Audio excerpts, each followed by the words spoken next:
Hello, everybody. Welcome back. Welcome in 17 and some change. I'm AccuDes17 here to bring you my 2 cents on this Wednesday, on this hump day. Glad y'all can make it. So, if anybody watched my most recent episode, I mentioned how um, well, before I get into that, let me just tie a bow on a couple of things, on a couple of subjects that I had spoke on in my shorts recently. The first one being the Andrew Tate situation. And this will probably be the last time I speak on this topic in a while. In case unless there's any like new updates like that happen in his case or whatever. I'm sure like once it goes to litigation, it'll be big news and stuff like that. I put out a short recently speaking on the issue, and I mean, long story short is um, the depths of depravity is coming to surface um, in the past few weeks. I feel like a lot of people, even uh, us who didn't like him as a character, um, even people who thought he was a bloviating big mouth like myself, um, didn't understand the um, didn't know the extent, right? You hear him talking about how he's being framed, this, that, and the other thing, but um, videos are surfacing with basically what is no less than uh, admitting than him admitting to being a pimp.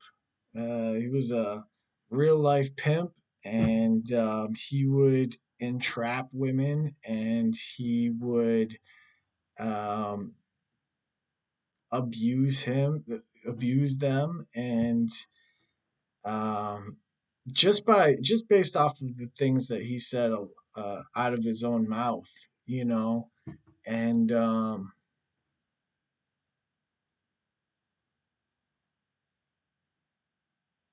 he's uh, a heinous individual, um, and nobody should be kind of uh, following him, you know. Um,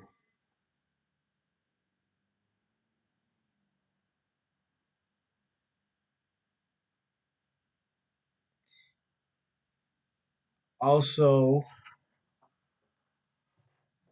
um, I also spoke about marijuana and being 30 some odd days in without smoking. I think like 34 days or something at this point. I was talking about how time has really slowed down. Time has gone a lot slower. There's more time in the day, it feels like. It feels like um, 30 days is been 90 days. Um, and it feels like I bought myself a lot more time in uh, in this world, knock on wood, you know. Um, with all that being said, today's topic is going to be so I posted recently Um, I posted uh, official positions for the way of Ecudes, and I promised last week that during today's episode, we would go through them. We would start to go through them, and in the following episodes, we'll go through all the positions and stuff like that. So I think what I'm gonna do is kind of get all these positions and all these topics out. Today we'll do immigration. And then once we're done, um, I'll probably take a break for a few weeks and then come back. Um, but we got many topics to talk about, so it should be a little while before that happens. But every once in a while, I like to kind of step back and regather and refocus and collect more talking points and more topics to speak on and stuff like that. I'll still be doing shorts in the meantime, like if anything like really important comes up and stuff like that. But I like to take a break every so often from here, from these long forums, and just accumulate more thoughts and different things to speak on. Um, so without further ado, um, what are we, about 7 minutes? So I'll say about seven and a half. I'll tell them like about 7.5 minutes in the description as to when it starts. So as far as immigration is concerned, um, it's one of those hot topic, hot button issues, and it's one of those important issues, right? As is pretty much everything that I'm gonna touch on. It's one of those issues that people are very split on, the right and the left. At least the silos on the internet would have you believe that. I hope that most people fall somewhere in the middle where it's like, yeah, this, but that type of thing. I hope most people fall somewhere in the middle of completely open borders versus mass deportations. I hope most people have like a middle ground there. Um, I'm not one of those individuals who says, "Oh, we're on stolen land, so we shouldn't even have borders," and stuff like that. I think that's absolutely out of the box to the extent where it's just so abstract to think that way. It's just so idealistic to to to think that way. It's this, like, a world without borders type of thing is just, it's not it's not real. It's not human nature. Like, that's just not how we operate, right? And then a good example that always gets brought up is homes, right? Like, we all have front doors. We all have, not just us, like animals in general, like all living creatures. I think of, and this anecdote will probably tell you kind of the direction of that this conversation is going to go. It does make me think of a story. I forget the name of it, but it's a story that was read to us in grade school. And this animal, whether it was a fox or a squirrel or a raccoon or something like this, it's outside, and I'm assuming because I really remember the theme, right, or the core message, the core concept, and some stuff like that. So I'm assuming it's inclement weather. Um, But regardless, this animal is finds a sock that it lives in, and it keeps the sock keeps him safe from the outside worlds, from the weather, from hides him from the predators, whatever the case may be. Like the sock is his little home, and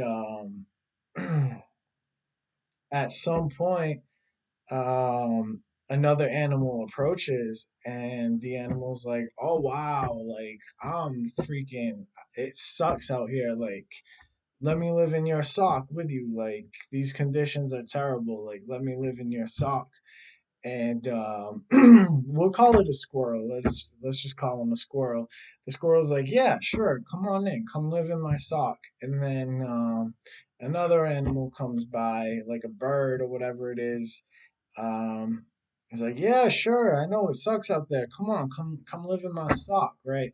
And that story continues to repeat itself, and the illustration shows like the sock growing and things, and just getting larger and getting more stuffed. And this squirrel is just inviting everybody in, just inviting everybody in. "Yeah, sure. Come on in. Come on in. Come on in." And then at some point there was a straw that broke the proverbial camel's back, and the sock explodes. Like it rips and it breaks, and now everybody is homeless. And that's kind of what it's like when we talk about a nation. Um, I don't think our nation is necessarily overpopulated. I don't think the analogy is comparison in that regard. But there is something to be said about assimilation, um, which I'll get into as we go through these bullet points. But there is something to be said about assimilation into culture, and keeping a way of life, um, that has sustained a society for hundreds of years, right? You don't take a society that believes that was built on. Um, I'll go reverse with it. You don't take a society that's Islamic and then import a, a, a, a greater number of Christians than there are Muslims in that country, um, if you're trying to keep it a Muslim country, right? And vice versa is true. And it's not just religion; it's ideology in general, right? Like you don't, um, you have to import individuals who assimilate to the law of the land, who assimilate to at least to some degree to the culture that um, that you have, right? So I'll go through these bullet points, and I'll try to speak a little bit on each one of them. That was just kind of a preface, which will tie into some of the things that I say. But the first bullet point that I have, it says immigration and refugee protection are vital and noble parts of a healthy nation, right? So um, people will say this nation was built on immigrants. Immigrants built this nation, and migrants, they take the jobs that people don't want, and which is sometimes true, but it you want that, like you want, um, you want to be able to bring in new people to assimilate to the land, and to help the economy, and to build and to consume and all these things, just contributing to society, right? Like that's what keeps a society from becoming completely stagnant, and um, helps it maintain a healthy beat, right? Um, so we want to bring, and also it's it sets a good example. Like it for the longest time we've considered ourselves like a beacon of hope, right? For I mean, hey, my people were refugees that came here, right? My family is were all refugees when they came to this country, and like this country has served as a beacon of hope for those who come from war torn places, and places with authoritarian regimes, right? And um, we don't know what that looks like here. You know, people say Donald Trump this, Donald Trump that, um, and then the other side actually calls the left authoritarian. Um, Either way, we have up to this point, and we continue to have, and hopefully it stays this way. We've had enough, and we have enough checks and balances where we don't know what authoritarianism actually looks like, right? We don't know um, what that actually feels like, right?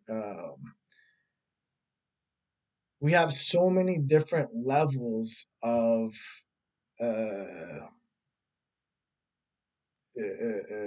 so many layers of uh, that all have to agree with one another to get things done, right? Our government has three major branches, but we're also separated by states. We're also separated by counties. We got local laws. We got state, and so we got representatives that change out, that get voted out, and hopefully our elections are always legit, are still legit, are always legit, and stuff like that. But we haven't seen like true authoritarianism, um, and we're lucky. We're very lucky. Um, but it does it is nice to be a beacon of hope to the whole world, of a place that you can go for freedom and stuff, and stuff like that, right? Um, you just gotta wait in line. You just gotta wait your turn, and we'll kind of uh, get to kind of some of our solutions for that in the future, further down in this podcast, because it's not always that's a lot of times that's easier said than done, right? Like if you're fleeing uh, heinous conditions, it's a lot easier said, like, oh, just wait your turn. Like, it makes sense that I can see why you would have to wait your turn, but it is a lot easier said than done when your land's getting bombed, right? It's um, if you're a refugee, that's kind of an emergency situation. So I'll talk about kind of like some solutions for that problem that arises as well. The second bullet point we have, it says the American dream. So when we talk about people assimilating into the country, um, my ideal is to have them um, uh, assimilate into the American dream, right? And what is the American dream? Well, is it, you know, to a spouse and two kids and a dog and a white picket fence with two and a half kids and a dog and a white picket fence and a job that you can stand? Yeah, that's the textbook American dream, but more so on an ideological level, it's the American dream is a peaceful society where individuals can choose their own path, build families, define their future, and continue growing, right? So, all within the law. So, if the intention is to come and uh, and not grow and become, um, or if you don't agree or you don't uh, find value in that dream, then it's going to be a lot more difficult to assimilate. So we want individuals who are for peaceful societies, individuals who appreciate the um, the freedom um, to pursue happiness, people who value the nuclear family, um, people who are future oriented, and people who have a growth mindset. Right? Um, this is essential to continue our way of life. Um, so the American dream also involves collective growth. Society should build and become better together. Okay. Um, Immigration should involve civic integration rather than complete cultural sameness.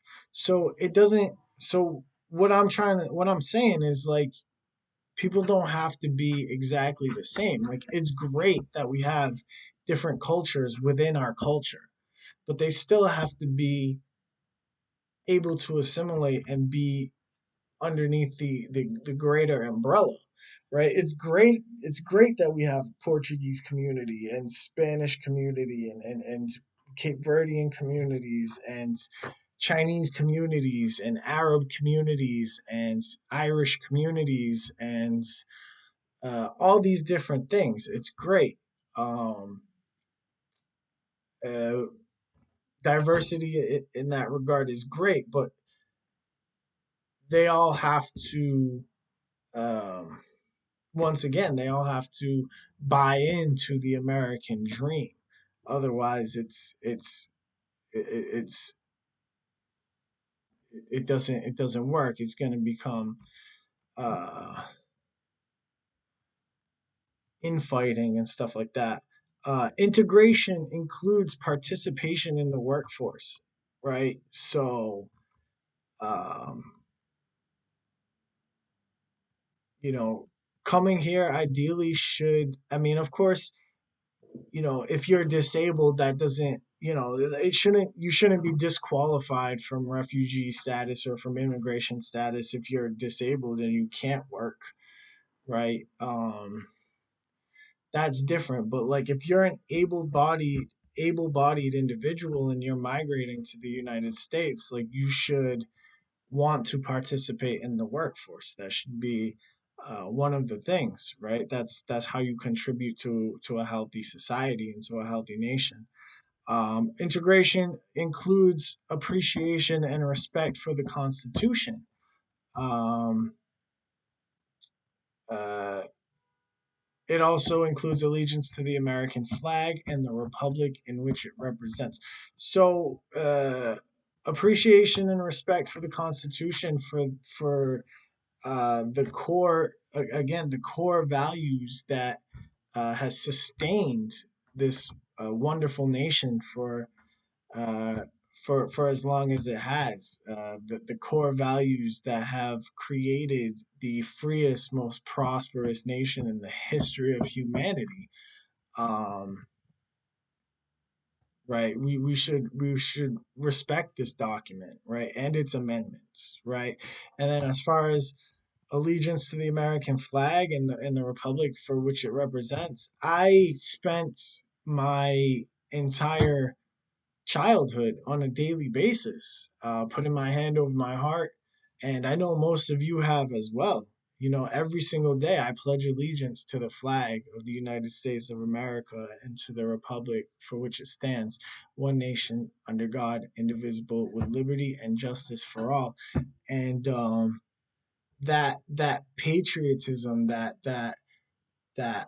attachment to the the symbology, the symbolism of the ideal, that patriotism, it's vital, right? It's absolutely vital, as far as I'm concerned, as far as we're concerned. Um, Unvetted individuals should not be admitted without appropriate background and security screening.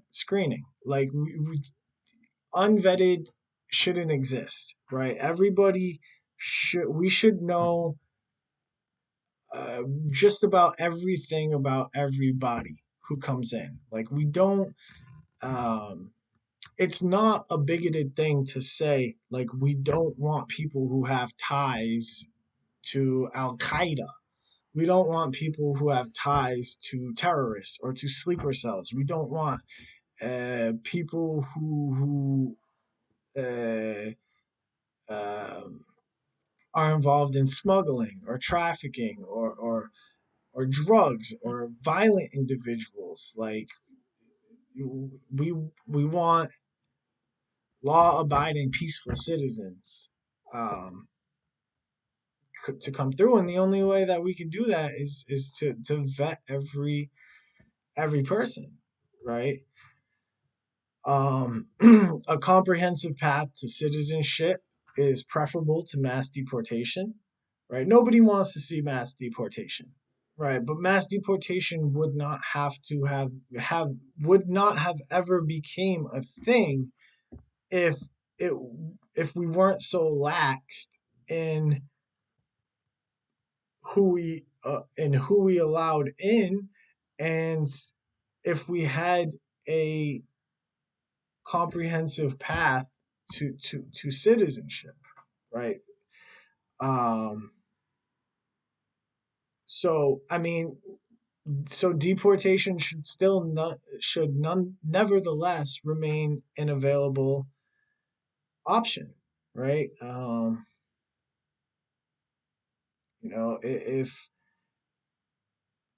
If somebody came in and didn't go through the process and things like that, or it's been found out later that they're criminals in other ways, deportation should definitely still be an option, right? Um, People convicted of serious violent crimes, such as aggravated assault or comparable offenses, should not qualify for resettlement protections. And that will make more sense with the next point. Um, but basically, you know, aggravated assault and violent crimes, serious violent crimes, stuff like that. Um, you could argue that it was necessary for survival, but once you're jaded at that point, military age person who's just like had to kill to survive and stuff like that, it's like, you know, not so good, not so good. I mean, if it's different if it's like a civil war and you come from a place that was like a civil war and you had to like kill the bad guys and stuff like that. Um, the bad guys, right? So there's kind of like a fine line there, but generally speaking, we aggravated assault is different than defending yourself or fighting in a war torn country. That those are two different things, anyways. So then I get into an idea. um it's a humane proxy nation or offshore state could provide temporary processing or permanent resettlement for non-violent displaced people. So if you're in such a drastic state, like I've mentioned earlier, if you're in such a drastic state where you don't have time to get through the process and you just have to get here immediately, and we're not able to like vet all these human beings, then we should, in an ideal world, we should have a proxy nation, um, a state or an island. Uh, the Democrats kind of in a way thought about it, in a way tried to work it with sanctuary cities, but this is more something like national or federal that we can all agree on, and we have a state and we have an or island, like a proxy nation, right? um where uh where people can live either temporarily, or if they like it, they can live there. They don't have to go through the they don't have to go through the hassle and the time and the paperwork of trying to get into the US, right? They could just stay in this proxy nation. They could say, "Hey, you know what? This is way better." Say, I'm not saying Hawaii, because Hawaii has its own thing, but some sort of, you know, island like that, or we take an entire state and we make it a proxy nation. Um, that type of thing. Preferably offshore, just to kind of have that separation there. Um, and then, so this proxy nation should not function as a prison or a detention colony, right? So this proxy nation should be a free nation. It should be very similar to the United States. Um, eh, and you know, I'm gonna make more points, but they actually come up in the next bullet points. So um,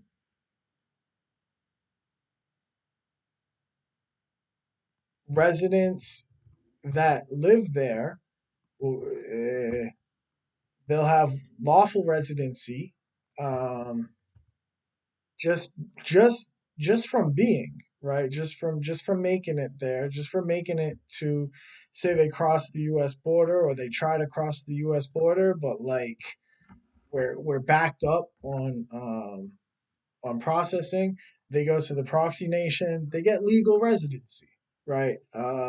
They get legal residency, they get work rights, right? They'll have a capitalist uh,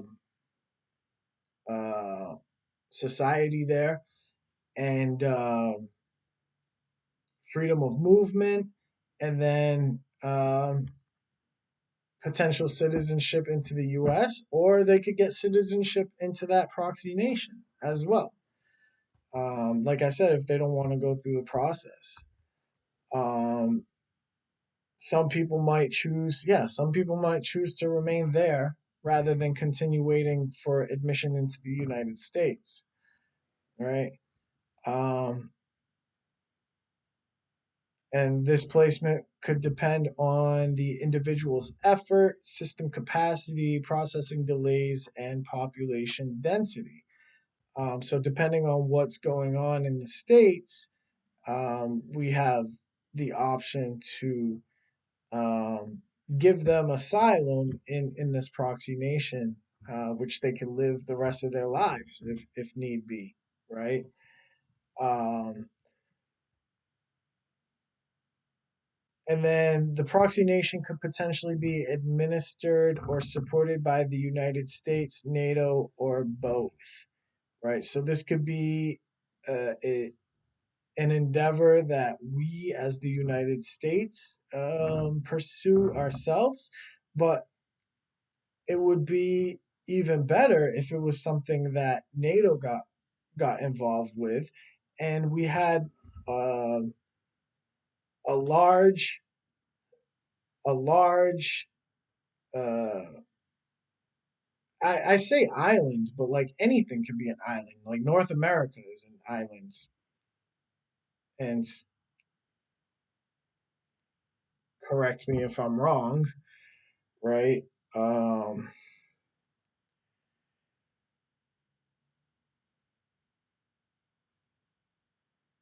be considered an island? No, it's a continent that are much. Yeah, that's just Yeah, exactly. By definition, continents are massive land areas that are much larger than islands, though some people argue that Earth's land masses are giant islands in the global ocean. Right. So, like, I say island, but like, I mean, it could be a big freaking piece of land, like a huge piece of land that the entire world uh, designates uh, as a safe haven for immigrants, right? Um, because there, I mean, and you might think like, oh, that's going to have the same problem, but there's only a handful of countries that people are fleeing to, right? People aren't fleeing to like every country. Like there's a handful of nations that people flee to. So, um, and then of course, violent criminals would not be sent to the proxy nation, right? And that goes. We've said that before and stuff like that. Um, Surprisingly enough, this has already ran 36 minutes, which is already a pretty decent amount of content. If you stick around next week, we'll go over voting and election administration. Um, and yeah, we'll go over voting and then maybe public office and term limits. Then I got primaries and political, got campaign finance, so taxation, foreign policy, religion and government, and we'll just go through these right on a week by week basis. We'll go through these. Again, you could see the complete policy companion on the way of ecudes.com. That is the way of ecudes.com, the way of ecudes.com. We have our beliefs there. The whole policy companion is on there. Um, and then if you check out the website as well, you'll be able to find essays. You'll be able to find blogs. You'll be able to a blog. You'll be able to find sneakers, books, and most cool is there's a free to use philosophy forum on there. So check out the way of ecudes.com, and thank you guys for tuning in. Um, Stay safe, stay sane, and I will see y'all next week, God willing. Thank you. Goodbye.